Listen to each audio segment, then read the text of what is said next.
Welcome back to Journeys by Jingle, the podcast where we talk about all things travel, the planning, the dreaming, and everything that happens behind the scenes to make a great trip actually happen.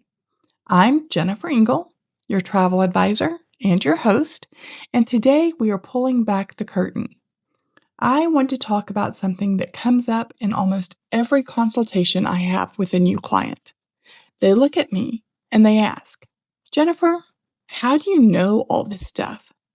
How do you know which ship to put us on, or which resort is actually right for us, or what to do in a destination we've never been to? And the honest answer is, it's my job to know. But today I want to show you exactly how that knowing happens, because it is not magic. It's a process, and that process is one of the biggest differences between booking your vacation yourself online and working with a professional travel advisor. Today, we're covering 3 things: supplier training, itinerary research and development, and how travel advisors actually learn a destination. By the end of this episode, you're going to have a completely different picture of what happens behind the scenes. And I think you'll feel a whole lot more confident about letting someone like me handle your next big trip. So let's get into it. Let me start with supplier training, because this is something most travelers have absolutely never heard of. And it is a massive part of what makes a travel advisor genuinely valuable. Every major supplier, and I'm talking cruise lines, resorts, tour operators, theme parks, hotel brands, they all have training programs built specifically for travel advisors. Royal Caribbean, Norwegian, Disney, Disney Cruise Line, Sandals, Beaches, Universal, Viking, AMA Waterways, all of them. And these aren't quick 5-minute click-through quizzes. These are multi-hour, sometimes multi-day certification programs. Some of them involve in-person conferences, hosted ship tours, and resort site inspections. Why do they invest in this? Because they want advisors who can authentically represent their product. And for us as advisors, completing these programs means we become certified specialists. Sometimes called specialists, sometimes ambassadors, sometimes preferred advisors. It gives us access to dedicated support lines, additional resources, and sometimes better options for our clients. Let me give you a concrete example. I'm attending a CLIA cruise conference this weekend. That's the Cruise Lines International Association, the governing body for the cruise industry. At events like this, travel advisors get to tour actual ships, not a glossy brochure walkthrough. I mean, walking the hallways, seeing every cabin category firsthand, sitting in the restaurants, experiencing the entertainment venues, standing on the pool deck, looking out at the view from different decks. So when you come to me and say, we want to try cruising for the first time, and we can't decide between an inside cabin and a balcony, I'm not guessing. I've been in those cabins. I know which deck might hear noise from the entertainment venue late at night. I know which cabin configuration is going to feel spacious for 2 people or a family versus cramped. Supplier training also goes deep on destinations. If I'm recommending Sandals Grenada versus Sandals Royal Barbados, I've studied the differences in genuine depth, the vibe of each property, the room categories, the dining situations, which resort makes more sense for a couple celebrating an anniversary versus a couple who wants to stay active and explore. That kind of nuance doesn't come from a website comparison. It comes from education. The bottom line here is this: every training I complete, every conference I attend, every ship I walk through, It's an investment in knowing your options better than you could on your own. And that's not something a search engine can replicate. Okay, so now let's say you come to me and you say, Jennifer, my husband and I want to do something really special for our 30th anniversary. We've been thinking about a river cruise through Europe. Can you help? Here is what happens next, and it's probably more involved than you would expect.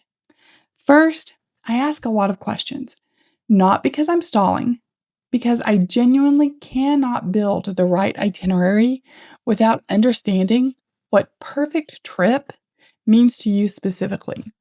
What time of year are you thinking? What's your travel style? Do you like a structured schedule with guided tours?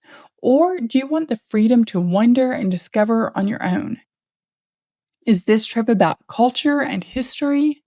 Or is it about relaxing and enjoying the scenery? What's your realistic budget? Not just the cruise fare, but the whole trip. Have you traveled internationally before? What did you love about past trips? And what would you do differently? That consultation is not small talk. It is the foundation of everything that comes next. Once I understand your vision, I get to work. For river cruises, I'm comparing lines like Viking and Ama waterways side by side. And I'm not just looking at which ports they visit. I'm looking at the pacing of each itinerary. How many days at each stop? What time does the ship arrive and depart? Is there actually enough time to get off and experience the destination? Or are you rushed back aboard before you've seen anything? Then I'm looking at what's included versus what's extra. Some lines include excursions, beer and wine with meals, Wi Fi, things that add up quickly. If they're not in the fare, I'm building a realistic total cost picture. Cruise fare, flights from your home city, transfers, any pre or post cruise hotel nights, I'd recommend travel insurance, and any add ons I know from experience make a trip significantly better. And here's something that catches a lot of people off guard. Availability on popular river cruise sailings is not like booking a hotel room last minute. The most sought after sailings, think Christmas markets cruises in December, tulip season in the Netherlands in April. Those can sell out 18 months in advance. If you come to me in October hoping to sail a Christmas market cruise in December of the same year, we're going to have a very short and probably disappointing conversation. Planning ahead isn't just a good idea, sometimes it's the only option. And finally, and this matters, I have access to booking tools and inventory systems that are not available to the general public. I can see real-time availability. I can compare pricing across different time windows. I can sometimes find combinations in stateroom categories that simply don't appear on a public-facing booking site. That access has made a real difference for my clients on more than one occasion. When I send you a proposal, it's not a rough draft. It's a curated recommendation built on research, professional access, and what I know about you as a traveler. That's a very different experience from booking it yourself at midnight on a travel site. So now let's talk about how travel advisors learn a destination. And this may be my favorite part of today's conversation because it gets at a question I hear sometimes, and I love the honesty of it. Jennifer, have you actually been there? Here's my honest answer. Sometimes yes, sometimes not yet. But not yet is never the end of the story. Let me explain. Personal travel experience is absolutely irreplaceable. When I've walked those streets, I know things I could not know from any training.